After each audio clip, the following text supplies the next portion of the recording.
ايوه. وامك قلنا كسيت امك؟ قال انها هي قاية عجوز. ايوه. واذا تحصل بعض الناس عنده اليوم عرض الحائط، تحصل يصلي يقول لامه امه تشتي كسوة تشتي، وتقول له لا يا ابني اول شيء عيالك. صح، امك تهمك لانك ضبل. اول شيء عيالك، وهي اللي عنده ابو عباه تشتى كسوة. لا يا ابني اهم شيء قال انا اشتي منك تقول لمرتك مراه تشتي كسوة.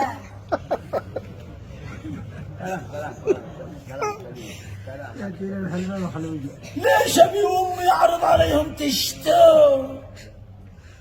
ليش ابي امي اللي اقول لها تشتى؟ وليش ما زوجتي ما اقول لش تشتين؟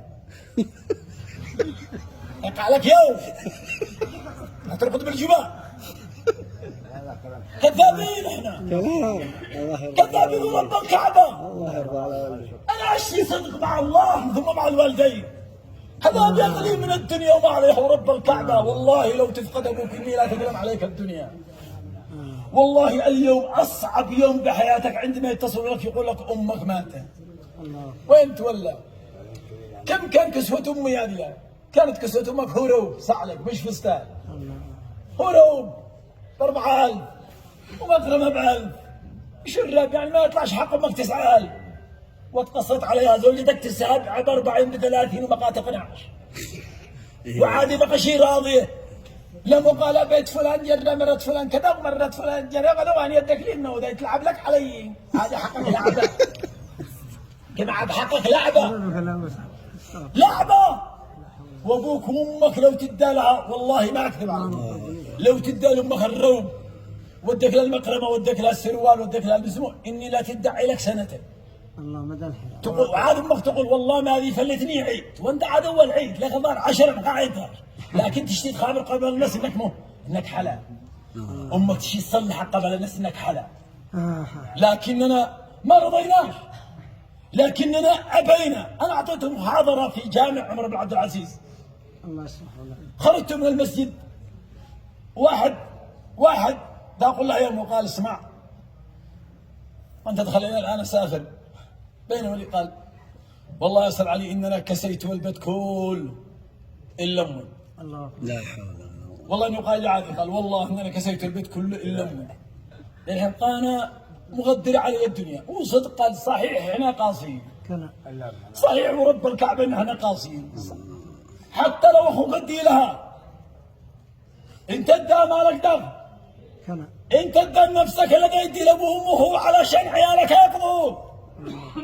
واذا تقول لك واخن ويدي الله عيالك يقولوا لك واخن. قاطع بدل. الذي يشتي ينجح. المصطفى صلى الله عليه وسلم قال احنا دحين نصلي نجري رضي الله عنا. الله اكبر. ما هو النبي صلى الله عليه وسلم قال رضا الله في رضا الوالد وسخط الله في سخط الوالدين. لانه انا اتخاطب معك الان في قساوه، في اللي بشده من بعض الابناء وبعض الاباء احيانا.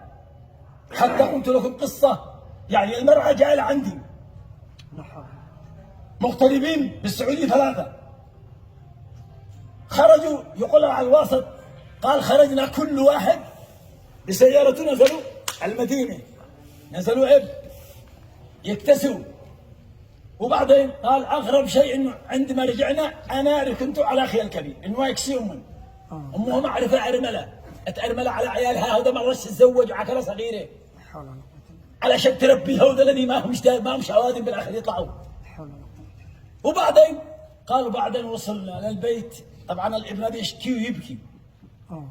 وصلنا للبيت كل واحد قضي كسوة عياله، وكل واحد قال كبير لكن اننا نكسي امي وهذا لكن هذا يكسي.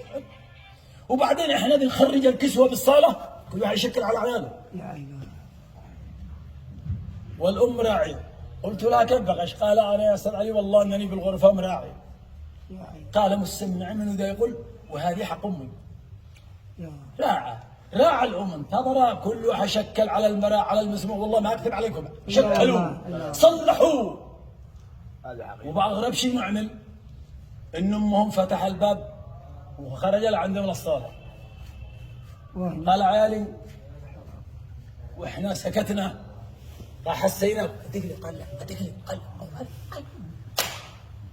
الله. قال عيالي كلكم اكتسب وما بش واحد بالبيت هذا ما هو مكسير سعيد لا انتم ولا نسوانكم الا واحد بالبيت هذا.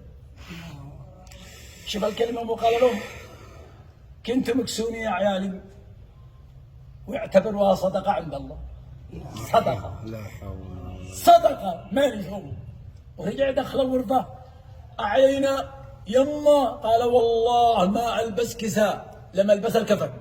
الله أكبر. صعب انك تسعد البيت كله الا ابوك وامك. انا خاطبك خطاب دين. الله أكبر. خاطبني اذا اردت تتوفق بعد انت وعيالك هو يعمل لك دعوه ويدي الله من يرحم يدي شغلك الخير كله. يا الله. اذا ادعي ابوك وامك البركه تنزل عليك من السماء. هاي